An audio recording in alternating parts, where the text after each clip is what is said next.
radiate out of the earth.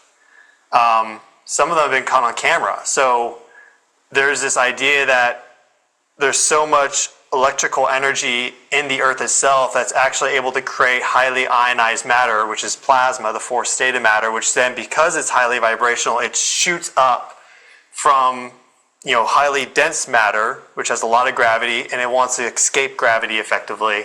So a lot more electromagnetic, which is a force that's 10 to 36 zeros stronger than the force of gravity. And so it just shoots up to like the ionosphere and out to space. But we see that with earthquakes sometimes. We see these plasma emissions.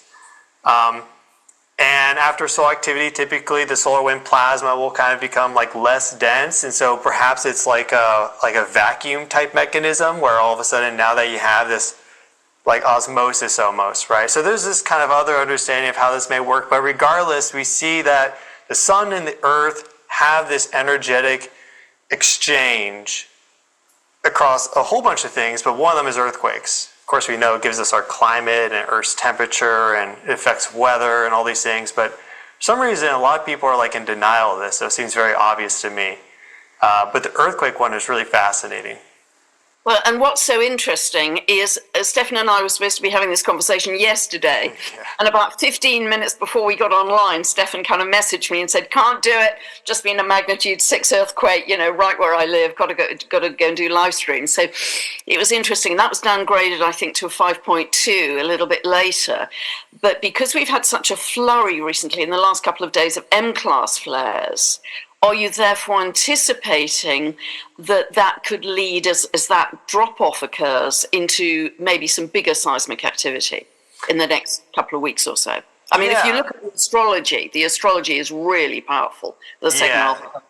Yeah, it's intense astrology. That's another piece of the puzzle that I'm glad I incorporated because it's made my space weather forecasting better. Like, I really just got into this because I wanted, effectively, the last job I had, I realized I had a limitation in just my understanding of like physics and then also geophysics. And like you learn certain things like, okay, you learn how to do the data acquisition, let's say. You're out in the field and you're collecting seismic data or magnetic field data with a magnetometer. And you learn just how to do the processing steps with a program like Surfer or like ArcGIS or whatever, any of these different programs available. But then like you get the final data product and you start to like, okay, how do I actually interpret this? What am I seeing? I realized I had a limit there. So I wanted to do like my own sabbatical, and I didn't really want to be limited by a master's, like a proper university program going beyond a bachelor's, because I feel like I could probably self-direct my education a little bit better. So I took a sabbatical and just basically quit my job, and the way that I learned best is to teach others. So I started to make video products on what I was learning. This really started with the Schumann resonances, but it went into also space weather and earthquakes more and more, and then it went to astrology. And so I just look at these generalized principles that exist across all of them. And I'm glad I incorporated astrology into it because it's made me more accurate with my space weather forecasting, because I'm like, oh, it looks like we have a whole bunch of conjunctions or different aspects that are all lining up at the same time. We probably are just going to have an intensification of what we're also seeing with the space weather.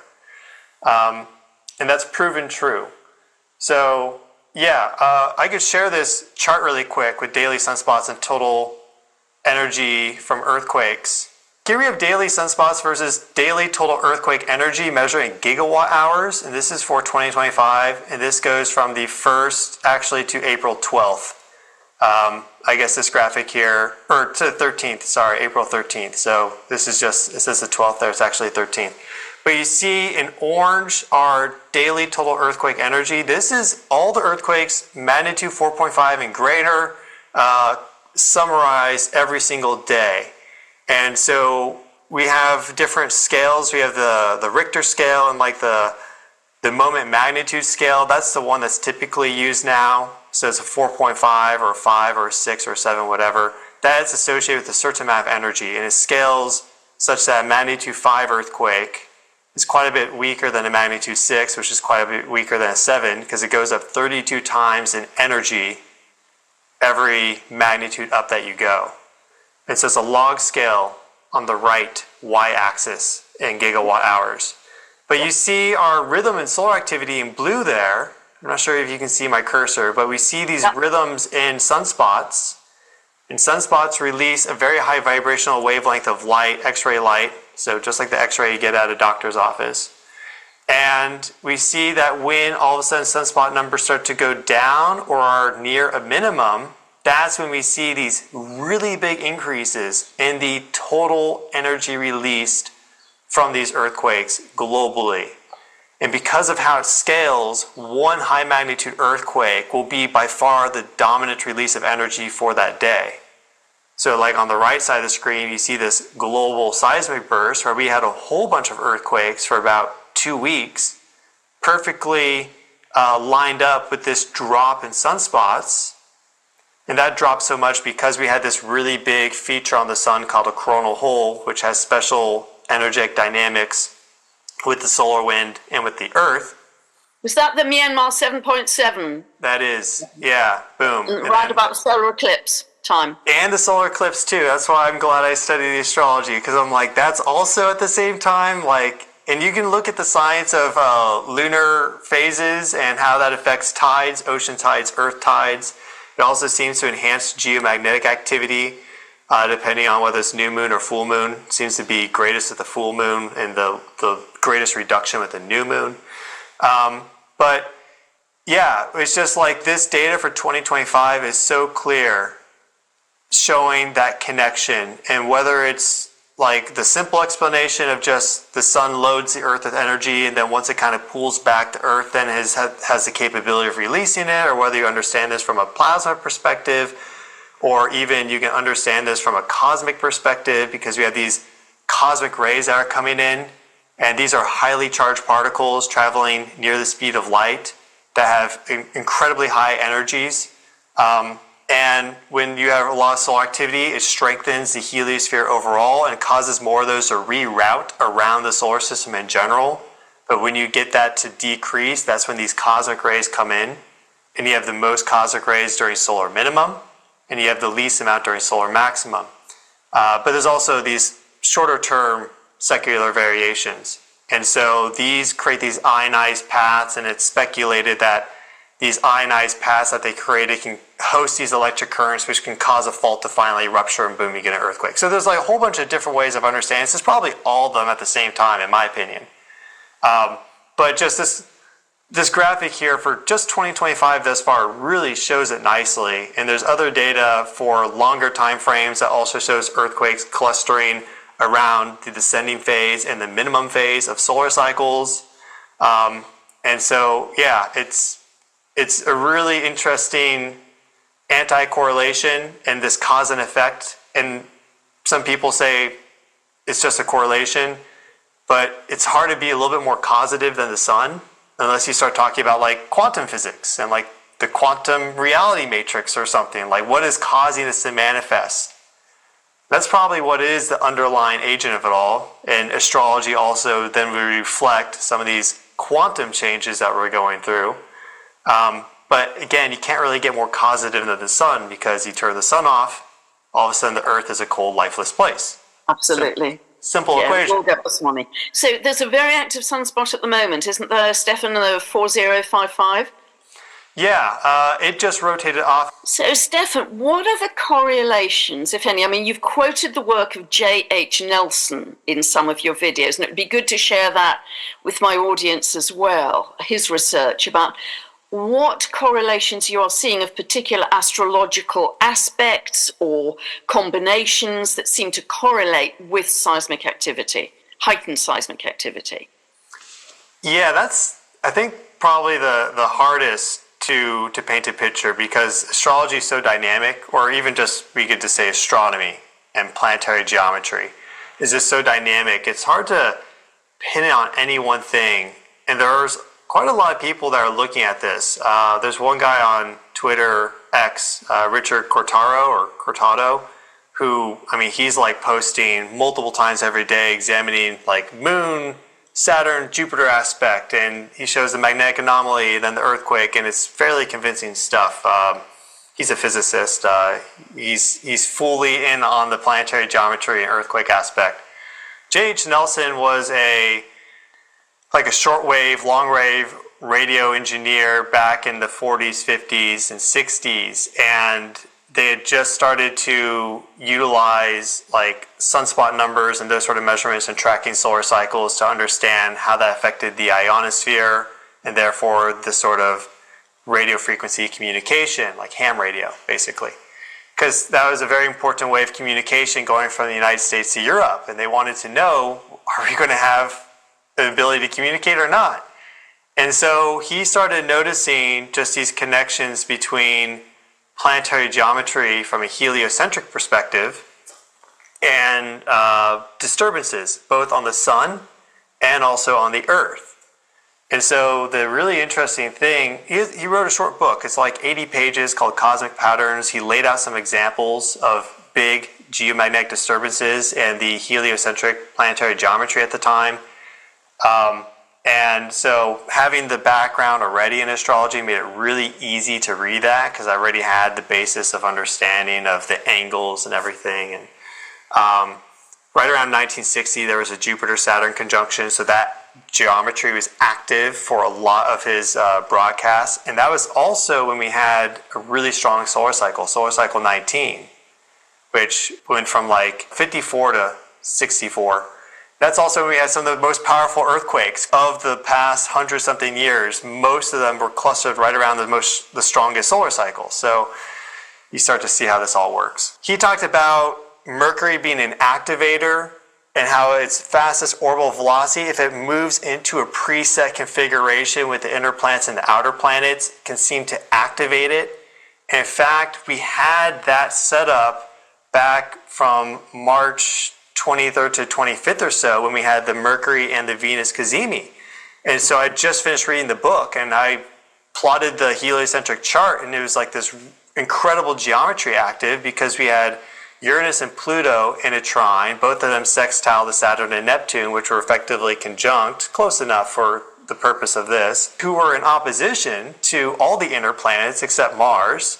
Jupiter square to the inner planets and Saturn and Neptune from the heliocentric model. And he was talking about how if there's like harmonic configurations like trines, that helps to like amplify the energy. So just going by what he wrote, it was like a perfect example. And then we had a G2 storm and then that global seismic burst that resulted. And so it's a really good example of how the planetary geometry seems to influence the solar activity and the geophysics, or they're all just, again, kind of representations of something bubbling up from a more quantum field, you could say. But we have another configuration like that coming up May 17th. So I'm looking at that date kind of closely. Wow, that's super interesting. Yeah, and we've got one heck of a full moon coming up in Scorpio as well, early in the month. Yeah, I haven't looked at the chart for that, but that should be opposite Uranus, roughly, right? Correct. Yeah, pretty much spot on. Yeah, and then also so square Mars, so...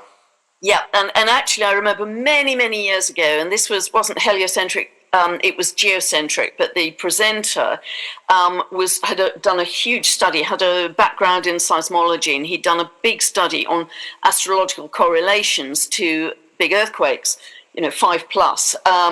And what he found was the most common signature was a hard aspect between Mars and Uranus, particularly when they were in fixed signs. So hard aspect meaning conjunction, square, opposition, and fixed signs you could understand because with fixity, there's nowhere for the energy to go. It builds and builds and builds and then blows because both Mars and Uranus want to drive forwards. And so that that felt right. And whenever I've looked at big earthquake activity myself in the past, if I do the astrocartography for that moment based on that location, I would guess, and I haven't done a statistical study, but I would guess 9 times out of 10, I either get Mars, Uranus, or Pluto angular, so they have greater potency.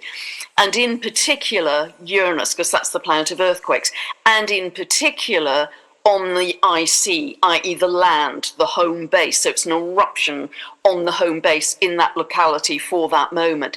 And it just feels so right astrologically. I mean, obviously it's not great for the people on the ground, but I see that again and again, that angularity, particularly of Uranus, but also to some extent of Mars and Pluto. So that's well worth tracking, because I think there's a whole new modality that could emerge, and you would be the person to take it on, Stefan, of geophysics, astrology, and consciousness actually emerging.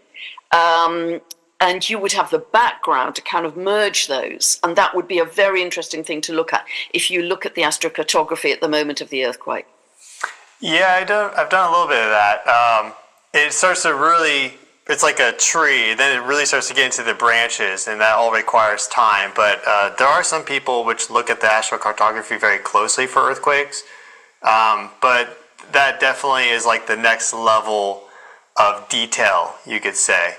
And I'm hesitating a little bit of, let's say, looking in advance to see where some of these moments could perhaps, hit the Earth, these earthquakes, because of upcoming transits in astrocartography. But that definitely seems to be the next step. I mean, the last big earthquake we had, other than Myanmar and Burma, was the 7.8 in Turkey. Yeah. That was actually 7.8 and 7.5. And Uranus was square to the moon and the sun on that. Yeah. And then back with the last time we had that Uranus square to the moon and sun, this was in just like February, we had this weird seismic swarm in Greece. And I put out a video, just warning, hey, we could have a big earthquake, because there were so many parallels. We did not have a big earthquake from that, thankfully, but we did have that very anomalous seismic swarm in Greece, and then also a seismic burst in Campi Flegrei just a few days afterwards. So it just expressed itself that way. But Uranus definitely seems to resonate with the Earth in an interesting way. And astronomically, it's tilted on its side, and its magnetic field is either pointing towards or effectively pointing away from the ecliptic plane and the sun, like whether it's in or out, because it has such a slow rotation and everything. And so that dynamic's very interesting. The outer gas giants, and also Earth, they are these particle accelerators, and Jupiter really broadcasts a lot of relativistic particles out throughout the solar system, but I imagine Neptune and Uranus and Saturn do as well. The Jovian flux, as it's known, is the most well measured, but there's perhaps ways for the outer gas giants to influence the other planets through that sort of particle flux, because we're seeing that cosmic rays, which is particle flux, has influences on our cloud cover and on our weather and on our geophysics on the planet. So yeah, it's a huge open field that I'm really excited to see more people step into as we move deeper into like Pluto and Aquarius and Age of Aquarius coming up, because it's that blend of science and spirit. And maybe one of the reasons it's hard to predict as well, predict specific locations, is because if you're looking at the astrocartography, obviously the whole chart for any area is changing degree by degree, roughly every 4 minutes. It varies slightly by season, but it's a rapidly moving rotation through the 24 hours. So that makes it very hard to predict, in any one moment, if an earthquake was going to happen, when the planets are going to become angular, because there are just so many variables to that across the globe. But is there any correlation, Stefan? I'm thinking of solar cycles being around about 12 years long. Yes, so, but that's also the orbit of Jupiter. yeah. Is there any correlation between the Jupiter cycle? There must be, and solar max cycles. There must be, because they're both the same length. Yeah, there has been some research done looking at the orbital revolution of Jupiter and solar cycles, and I think that's really compelling. I think there's probably something to that. I don't think it's just chance that we have that. And then actually, if you zoom out a little bit further, we have what are known as Gleisberg cycles, which are about 88-year-long variations in solar activity, where you have a longer period of heightened and then decrease, and there's even lower frequency ones that are like hundreds of years long. But 88 years is pretty close to 84, which is Uranus. So there seems to be, and then archetypally, Uranus being the grandfather of Jupiter or Zeus, right? So there's this, there's a lot of ways to kind of understand this, and we don't have any like super hard data on it, but at the minimum, it makes you think. I think it's worth keeping your mind open to it and exploring it more. One of my subscribers, he commented that solar max seems to align when, from the sun's perspective, you have Jupiter and the galactic center aligned, which I guess is active right now. Yeah, it must be, because it's getting late into Gemini, isn't it? So it'll be, yeah. Yeah, precisely. So that seems interesting too, because that's going to be the source of your highest energy cosmic rays, which, and also if we do incorporate more of an electric universe understanding of cosmology, and let's say these massive electric currents superconducting, flowing through not only the universe but galaxies and interstellar space, arriving to our sun. Well, the center of our galaxy is going to be one of the main hubs of these Birkeling currents, as they're known, these plasma currents. And so they'd be coming off of that galactic center to the sun, and then Jupiter being this huge gravitational influence and also a plasma influence, because it's producing all these ions and radio emissions and more. I can see that being a modulating influence. So. And you've talked a lot as well, Stefan, about your concern about the increasing electrification of the Earth. Do you want to talk about that? Because that's something that bothers me quite a lot too, because this is unprecedented, isn't it? We've never had the number of satellites that we've got orbiting the Earth right now. Yeah, there's a few aspects. Earth electrification is just what I'm calling it, but I mean, there's authors who've wrote about this going back decades. So there's hard data basically showing that like thunderstorm frequency increased like quite dramatically, going from the beginning of the 1900s to up to like 1930, 1940, and then more data even beyond that. A lot of this stuff just needs new people just to crunch the numbers. We have the numbers, but just no one's crunched them because a lot of people just immediately discount some of these things. But there's already this influence of our electrical activity here on Earth, it seems, upon not only our climate, but upon our weather. Because we know that we have like greenhouse gas emissions, and that matters. So like there's an effect from that. But there's these other things too that also have an effect. So just the amount of low frequency energy that is being pumped out from power grids was one aspect of Earth electrification. You literally can't go anywhere on the planet in like a normal zone and not pick up either 50 hertz or 60 hertz energy. So if you're doing a magnetic field survey, you always have to filter that out. It just shows up everywhere. And then just recently you add on all the cellular networks and 4G and really 5G, and 5G is absorbed into water like crazy. And so now you're altering to a much greater degree than even just 5 years ago the energetics of water, which you're a huge researcher into because you've had Veda Austin on the channel, and now we're starting to talk about consciousness, and so it goes into all these things. And she's done some crystallography on 5G, and it's just like the water has had a shock.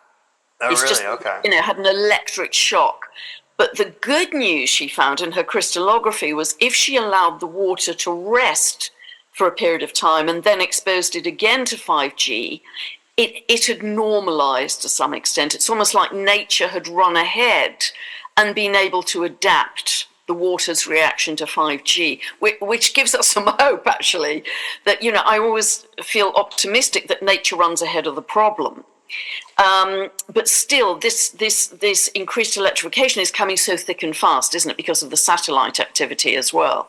It's the speed at which it's happening. Yeah, and that's like the newest layer that's added on, because we've already had satellites, but now with Starlink and soon other mega constellations coming online, the number is going up exponentially. And they're made of these metallic ions, and we're putting mass where there typically isn't mass in the Earth system. And this was going to degrade the ozone layer because these aluminum particles will react with ozone and form aluminum oxide. They just found out that the bees in North America had like aluminum poisoning. So a lot of people are like, is that connected to it? But you're also just going to make the Earth more conductive in these upper parts of the atmosphere called the ionosphere, and even a little bit lower down and further up. And that's going to probably create a positive feedback loop, because the satellites are more likely to experience anomalous charging and malfunctions when there's stronger geomagnetic storms like we're in right now. We're having one hit us at this moment in time as we're recording. And then you add in everything else. And also Starlink, like these satellites are beaming 5G down to the surface. They have a very wide swath. And so then you also create these magnetic ducts through the ionosphere, which allows more solar particles to come in. And so my thing is like, I don't think we should be playing with the Earth so much, you could say, in this manner. But it is happening, and I guess at the end of the day, my philosophy is that this is some necessary catalyst for like a wave of increased consciousness for the planet itself, because the more electrical activity there is, I would stipulate that the more consciousness there is. And so I think we're agents of this increased consciousness for the planet and therefore all life. And so it's good news to hear about this 5G, that there's some level of ability to adapt to it, because we definitely need that.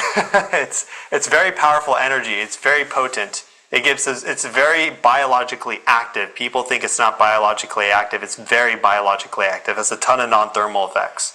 So it's very important to be aware of. So can you share with people, Stefan, because I know you've looked into this, how all of that affects our consciousness, the research you've done about that? I just have this personal belief that we're all effectively the cells of the Earth. And so our choices influence the larger aggregate. And if Earth is becoming more conscious and we're nested within that, I think that's just going to drive overall an increase in the heightening of consciousness. There's also, for example, general resonance theory, which I really resonate with, which is just an idea of understanding consciousness through resonance, and how the more these vibrations you have stacked upon one another, the more conscious something is. Because you can take a pebble, and if you look at like the atomic structure, you'll still see it like vibrating, but the pebble doesn't really have any like electric currents running through it other than the naturally occurring ones. Whereas the human body, we have our own bioelectric currents, and we're this very complex system of resonances and vibrations and everything. And it seems that we're a bit more conscious than the pebble, though the pebble, I think, has some level of consciousness too. This also goes off of the work of like Itzhak Bentov, who I think was really a pioneer into the study and field of consciousness and the spiral of consciousness. But if there's just in general more electrical activity on our planet, stronger telluric currents in the ground surface, stronger and more volatile weather patterns. Thunderstorms are basically one massive ball of energy moving through, just causing radio emissions out like crazy. That overlaps with all of our different bioelectric body resonances. I would think that there's going to just be a tide of increased consciousness around the planet. And some of that may manifest itself as people get used to that, just like maybe a lot of volatility and agitation. For others, if they've done some work and they know how to work with that, it can be like more states of bliss and calm and peace and understanding. Just hanging out with my friend, and his brain runs really fast. He's like, dude, I don't like to think. Like, I don't want to think. And so there's that aspect. Like, it could turn people's brains on very, very strongly. With Uranus moving into Gemini soon, I think we're going to see that really activate. So another reason why I'm like, the astrology has something to it, because it all just really resonates and lines up. But I think we'll get used to this. Not everyone's going to make it. just because there's always people hopping off to a different star system or whatever, right? Not everyone stays here on Earth forever. But I think fundamentally we'll get used to this and we're just going to become more electrical beings and less material based and more plasma based, you could say. What's the scientific evidence for this? But I think that's where we're going. It's going to get proven with time. Yeah, I really agree with that. So how does the increased electrification out there, because everything's connected, affect the core of the Earth as well, Stefan? Do you have any information on that? I mean, does that actually, if it's increasing the volatility of the weather, is it also potentially leading to higher seismic activity? So activating the core of the Earth as well? I don't know if you have any data on that. Yeah, that's a good question. The problem with, well, it's not a problem with Earth, it's kind of our limitation, is that we know very little about what's happening in the center of our planet. Effectively, we really only have like 3 types of measurements. We have magnetic field measurements, and we know that there's something generating a magnetic field under the surface. And then we have seismic measurements, and so we see how sound waves travel through the Earth, and we get those from really big earthquakes, which are strong enough to get picked up all across the world. And we look at the data, and we have some understanding that there's like a liquid core, an outer core, and then there's a solid inner core, and the properties of the mantle existing above that. And then we also have helium measurements. And we know that there's helium that's coming out of the Earth. And the mainstream belief is that the helium is from a deep helium reservoir created from the accretion of the planet. But what makes a lot more sense to me is that helium is being produced through a georeactor. So basically nuclear fission within the center of the Earth. And when you have uranium and these fissile products being created, some of those are helium fundamentally. And helium being such a light element that also doesn't react to things because it's a noble gas, is going to want to move out of very high density to very low density, just like a balloon floats up in the atmosphere. Well, it's going to float up a lot faster in solid rock because it's even more dense. So I think that is a much better explanation for why we have so much helium coming out of the center of the planet. And if you have this slurry of light elements and charge carriers created from a geofission reaction, then you could also create a magnetic field from that. And perhaps a secondary effect is that all that energy also creates this liquid outer core, which we see with the seismic measurements and verified also with the magnetic field measurements. So those are the 3 main things that we know about the core. As it relates to our Earth electrification and how then it works down reciprocally, that's a good question. I don't know. I definitely think there's some connection, some flow of energy, because I don't think you can have one and not the other, like as within, so without, that kind of belief, as below, so above. So I think it's just going to, it may be an effect that's geologic in scale. I think sometimes as humans, we look at everything from a very human perspective, and we want to understand things like, okay, wow, it's a lot of energy that, let's say, hit this thing in one day, but I think the effect of this Earth electrification and just this, it might be a very slight increase in energy flux moving along these field lines that eventually get to the core, because that's where they're produced. I think that might manifest over a geologic scale, hundreds of years, thousands of years, which is then over time significant enough to produce, let's say, recognizable changes. But then sorting out that signal from the noise is a whole different equation. But just having some basic understanding of like physics allows you to know that there's going to be some connection no matter what, because magnetic fields travel out to infinity.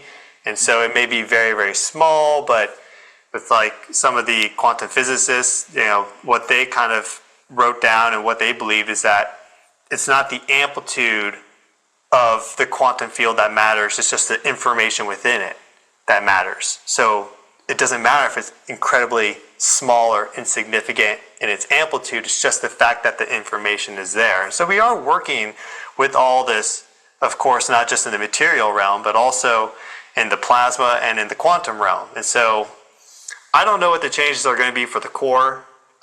it's a very big question mark, but I think fundamentally we are starting to interact with the Earth geophysically in ways that are still very much beyond our comprehension, and we'll find out way later down the road, if we're still here, what they were.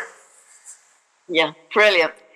Brilliant. And you've referred a few times recently, Stefan, to the Carrington event, which happened in September 1859. For those people who don't know, there was a huge coronal mass ejection, which essentially fried the first attempt at the internet. It was the kind of Victorian telegram system. And does the electrification of the Earth add to that possibility, Stefan? Or is it totally down to the CME? Because it's a long time since 1859. Yeah. I'm surprised there hasn't been anything like that since 1859. Yeah, so the Carrington event has a little bit of the fact that it's become a bit of like a legend now, has increased the story and just exaggerated it a little bit, but certainly if we had something equivalent hit us now, it'd be like, holy cow, this is wild, right? We don't know what would happen in terms of like our power grids. We would almost certainly have power grid failures in some parts around the world, more likely the high latitude regions like Canada or Northern Europe, and maybe even like Australia, South New Zealand, possibly. But the effects of that are still very much an unknown. But effectively what happens is you get these really powerful geomagnetically induced currents. And the Carrington event is special because it's a very powerful wave of plasma that was sent our way, and it had a very fast transit time because the solar wind was in general fairly low density, and so it was able to propagate through very quickly. We've had other solar storms very similar. One was in 1872, another in 1921, 1972, and then 2012 missed us. We also just had a huge one launch on March 28th to Jupiter that was closer to the Carrington event than not to it, if that makes any sense. And so that we know the sun launches these things. How it affects us now is basically it just generates these really powerful currents in the ionosphere, which is part plasma, and then those induce currents down in the ground surface. But how this affects us now is that because of Earth electrification, we have in general just more energy and charge on the Earth overall than back then. And so the potential for stronger ionosphere currents exist, and therefore stronger geomagnetically induced currents. And we have a lot more like transmission lines and things of this nature. And the longer a conductor, then the stronger the geomagnetically induced current can be, because they like to flow along high conductivity objects, you could say. And if you have an unbroken conductor, it's going to host these really big charge differentials, like 500, 1,000 volts, which could then blow out a transformer and cause a power grid failure. So I think, and then we had these like magnetic ducts that we're creating because of 5G, and we had the satellite issue, which is making, I think, geomagnetic storms stronger. You have all these things, kind of just Earth electrification in general is going to make the Earth more volatile to any sort of external influence from a solar storm like a Carrington event, or you go one order of magnitude greater and get a super flare, and that's a big question. That's like 774 AD with like they're known as Miyake events. Like then we really don't know, but we know the sun's possible; it's capable of doing that. But that's definitely something to be aware of, and as we've grown so technologically dependent, that's going to become a bigger and bigger risk. Whereas back then, they had some telegraph wires get burned down, and one of the reports is that they actually turned off their batteries and they were still able to do their transmissions because the lines were already alive with that geomagnetically induced current, and so they were communicating without batteries. Tesla would have loved it. He would have loved it. If he had his equipment set up at that time and he happened to be right on it, he would have been like, this is incredible. So it just goes to show you the incredible energy that the sun has and how it can influence us across long time spans, but then also very short human time spans. But that's something that we should just be very mindful of. And you start to get that bigger picture once you talk about and understand to some degree Earth electrification and then space weather, and then you look at the astrology with this historic Saturn-Neptune conjunction that is about to basically within less than a year now go exact the beginning of the zodiac, and it's in fire, and we have fire, fire, fire. We're gonna have Jupiter and Leo soon, and it's like, okay, we got a lot of fire energy in the sky. Pluto's in Aquarius and nice configurations to them, and not much Earth. Once Uranus anymore. goes into Gemini, we're pretty short on Earth. Yeah, it's only factor. The only Earth left basically is those who were born in '93 that have that Uranus-Neptune conjunction natally. They're going to carry that forward for like the next 100-something years. But so I think that's a big factor in what's happening with Earth energetically, but then also with what you're very much interested in, same with your audience, hello everyone, is the evolution of consciousness on the planet. Yeah, big time. Because I think we have some beautiful configurations starting to come in now that'll be more exact in 2026 and starting to fade out a little bit in 2027. But I think they are so promising versus a lot of the challenging astrology we've had over recent years, recent couple of decades. And so although 2025, I think, is a very turbulent year astrologically because we've got all the outer planets changing signs and, many other things, I actually, as we get into 2026, particularly kind of late spring onwards, I start to feel much more optimistic. And whether that will calm down, seismic activity or whatever is another matter. But I actually think that there is huge potential for, I think we're in it. I think we are absolutely in the chrysalis and this jump of consciousness that I know many people felt as we went through that last part of March. And I certainly had quite a lot of drama around that time. That was a real jump, and many other people did too. And I think that was just the first of many to come. And so I actually feel very optimistic and excited that even though we might have some very challenging geocosmic activity and magnetics more than we ever have done, that it is actually going to lead us to a better place. And it's a little bit like what happened in 2020 seemed to be not so great, but actually acted as a catalyst for many people to change habits and behaviors and connections, etc. And I think that the electrification of the Earth and all that's happening could be another one of those. It turns out to be not so, initially not so good, and then actually one of the best things that ever happened to us in terms of our consciousness. That's where I'm at, because the astrology looks so positive going into 2026. How do you feel, Stefan?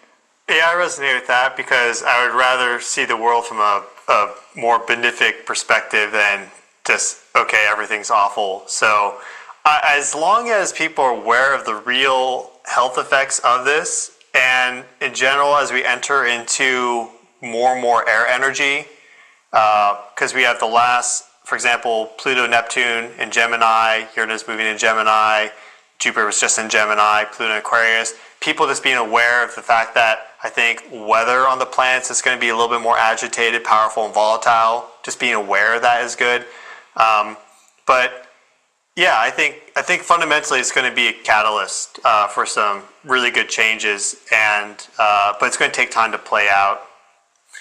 I'd rather just look at it optimistically than not. At the end of the day, it is what it is. If you manage your health and your wellness and you have that foundation set, then all this extra energy in the environment, created through anthropogenic activity, but also from increased solar activity and perhaps even cosmic forces, like, for example, the gamma ray burst we had in 2022, October 9th, the most powerful that we've ever received, what they believe to be a 1 in 10,000 year event. I think that is grossly underlooked by astrologers because that's a huge burst of high frequency energy from like 2.5 billion light years away. And I think we're still working with that energy. I think it was early. We're still here. And we're still here. Yeah. So that there's a whole bunch of these things. But overall, I'm optimistic.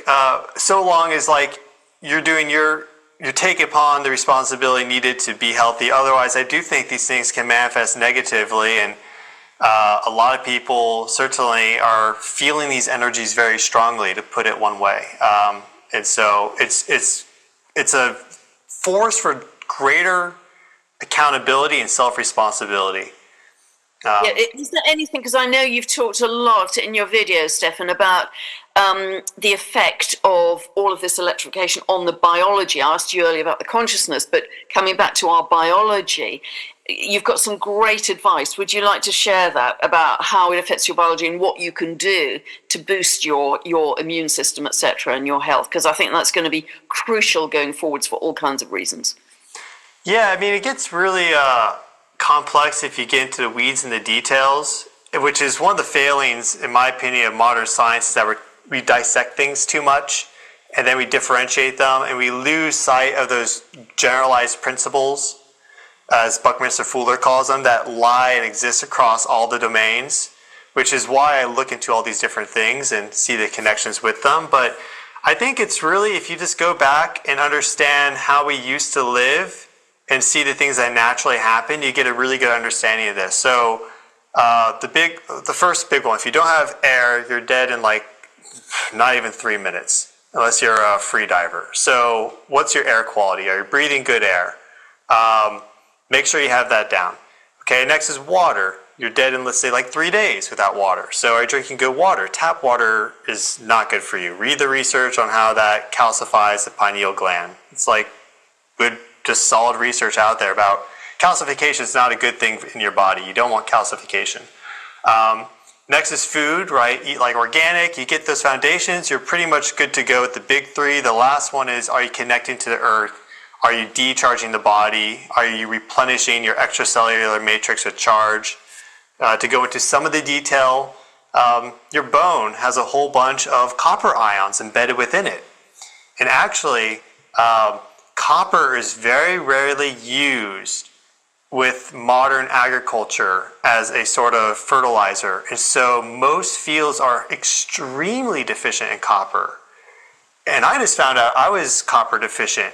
And one way to tell is if you get like random spasms, like muscle spasms, it's effectively you get some errant neural spikes in your brain that are causing just random muscle twitches and spasms. That's a copper deficiency.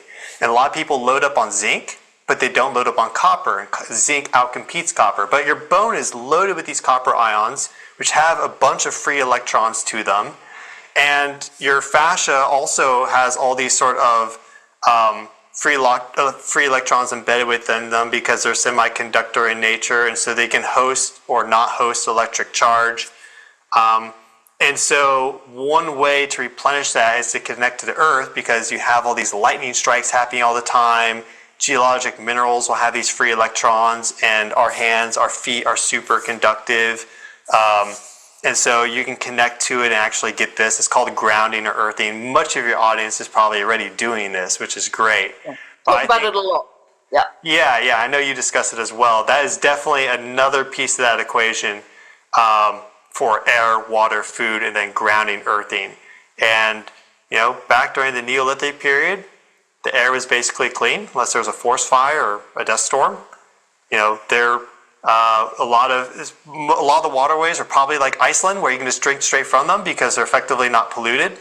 And then all the food was effectively organic and biodynamic, just naturally. So, and then they were always earthy and grounding because they didn't have rubber-soled shoes, and they had mud huts with the floor is right there with the mud. So they were doing it all naturally back then, and I think that's the easiest way to look at how you can get your foundation set and ready to handle these increased energies on the planet, this consciousness evolution pulse that we're receiving, and to work with that in a very positive way. And you can put your water in copper bottles. That's one good thing to do. And the soil is now very depleted in selenium. You can have Brazil nuts to sort that out. Very depleted in iodine. You can take, particularly nascent iodine is a very good thing to take because it's much more bioavailable.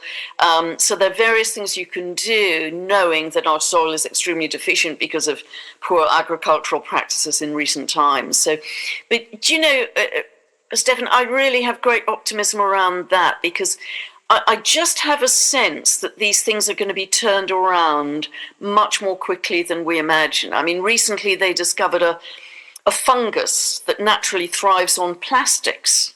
They're just, it's like a gourmet meal to eat plastic. So, I think we're going to, because nature is so intelligent, I think there are going to be ways that we can turn things around faster than the A, then the B, then the C in a very linear way, because we're moving out of linearity. We're moving into multidimensionality, as we know. So I think these times are going to find solutions in bigger ways than we can currently articulate, really. I hope so. Yeah, ever the born optimist. This has been a wonderful conversation, Stefan. Is there anything else you'd like to share or add at this point? I know you sell certain products as well to help people with their health. You've got grounding shoes. You've got a specific tea as well that you have, a herb tea. So, and all to benefit people's health. Yeah, I would love to send you some of the spirituality. I haven't done a shipment to the UK yet, so you give you my first trial with that. But we'll figure that out a little bit offline. And yeah, there's earthing shoes and boots available on the website wildfreeorganic.com. Those ship international. They allow you to stay grounded more often in your day to day. I worked with a group out of Turkey. This is like the normal summer shoe that they make and wear in Turkey when it's very hot.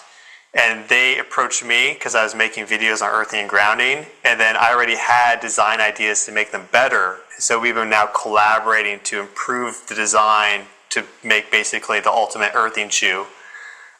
There is one other thing I wanted to show you as it relates to the Venus cycle, because we had the Venus Cazimi on March 22nd, and then we had that global seismic burst and that coronal hole and the G2 storm and all that shortly after. And we had that really incredible heliocentric planetary geometry. So I want to show you how the Venus Cazimi leads to another incredibly significant planetary geometry on January 6th, which is very reminiscent of the planetary geometry that we had in 1859 with the Carrington event. January 6th, 2026? Yeah. So you'll see this. Let me screen share. So we're looking at an application called Solar System Scope. Yeah. And I actually have this set back to 1964. I've seen the planetary geometry during the Alaska earthquake, which was a 9.2. And there wasn't anything super significant with planetary geometry for that earthquake, just from my quick analysis, but there's more to do. But if we let's go to what's happening right now, 2025, and we're actually pretty close to that Cazimi. But here's that Venus Cazimi right there. Yep. And so we see Neptune and Saturn in that opposition. We see Jupiter in the square to them. We see Uranus and Pluto in the trine to inner planets. But really, most importantly, Venus is in this inferior conjunction with the Sun. Now, if we zoom forward to the next Venus Cazimi, all the way to January 6th, yeah, which is going to be right here. Right. Now we see this really incredible alignment. Jupiter, Earth, Mercury, Venus, and Mars, all in a perfect line, and Pluto not too far off from that either. But that is the next Venus Cazimi, so the next star point. And this geometry itself actually gets a little bit more precise on the 10th of January. But there's a bit of a window with these things. So anywhere from like basically the beginning of January through the middle of January is when this geometry is active. But you don't see this every day. I looked through the record quite a bit. It's very rare to see a geometry like this with this line. All the inner planets and even Jupiter, our biggest heavyweight, there in this alignment with the Sun. Wow, and you think of Venus as a benefic. Yeah. So it's so interesting. It appears in this correlation to be really powerful. Yeah, there's a lot more here to explore because it is perfect with this Venus cycle, right? I mean, maybe there's some Jupiter cycle with this too or whatever, but it's really a perfect connection with the Venus cycle because we go from the last one, what would it be, like right about here, that Venus Cazimi, all the way straight to the next one, and it's a perfect. And then on February 20th, we have these two going exact, Neptune and Saturn. And so this is just I'm looking at this from like an energy congregation perspective. Yep. And if we had this big global seismic burst, as we saw in the data at the beginning of the video, and also the geomagnetic disturbances and the largest coronal hole that we've seen in like a decade or more, like anomalously large during the last Venus Cazimi when we had this incredible planetary geometry across the entire solar system. Only Mars was loosely participating. Everything else was locked into a configuration, which Mercury then activated. Then with the next one, we see an equally potent planetary geometry with this line, which is an almost identical setup that we had with the Carrington event in 1859. It was a very similar alignment like this. So I don't know what to think of it. I'm just looking at this like there's going to be something that happens. I don't know how it's going to express itself, but I just feel like there's going to be something that happens around this time frame. And just before the Saturn-Neptune conjunction becomes exact at 0 of Aries, 0.46. Yeah. Wow, well, that certainly would be a new beginning, wouldn't it? Whatever manifests. Yeah. Wow. Was Ceres in a square to that lineup? Pretty close. Pretty close to a square. So that's interesting in itself, isn't it? Well, if we had to draw a square, Saturn and Neptune in Ceres would basically make like the whisker, the TV antenna whiskers of the square in the middle. Yep. So interesting. I also think Ceres is really important and should be taken a lot more seriously and looked at a lot more closely as it relates to astrology. But that's a different and to the earth and to harvest and food production and all that kind of thing. Yeah. I think it's a really big deal.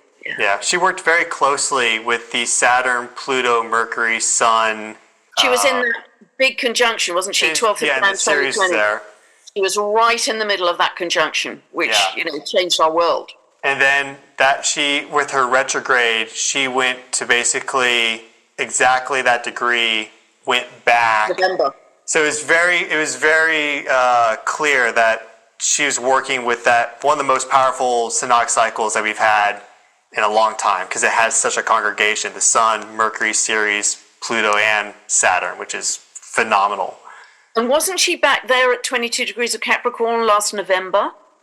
She was there when Pluto shifted in too. Yeah, she was at the same point right when Pluto shifted in, activating the prior great conjunction, great mutation with Jupiter and Saturn. So it's like she's like this key kind of for a lot of these things, or at least a big participant in ways that maybe not everyone has noticed yet. So yeah, and related to the seasons because of what happened to Persephone, etc. It was very related to summer winter seasons and and the underworld, and that's really very interesting indeed. Yeah. Wow.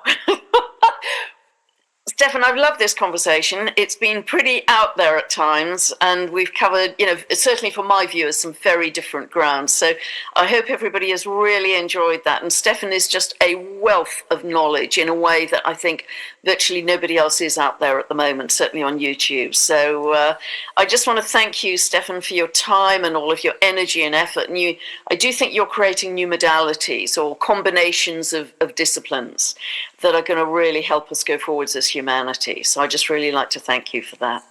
Well, thank you so much. And yeah, I have a lot of fun doing this. I feel very aligned on like my soul purpose, life mission path. But what I really hope to see more so is that this inspires a whole bunch of people to go in this direction as well, because one person can't do it alone. I'm certainly not the only one that is doing this. I'm standing on the shoulders of giants. There's many other people also exploring this, but it's certainly not mainstream. But I think it's going to become a lot more mainstream and accepted and understood in the future as a result of conversations like this. So I'm very thankful for you hosting me, and we'll have you on my channel very soon. We'll talk astrology to everybody.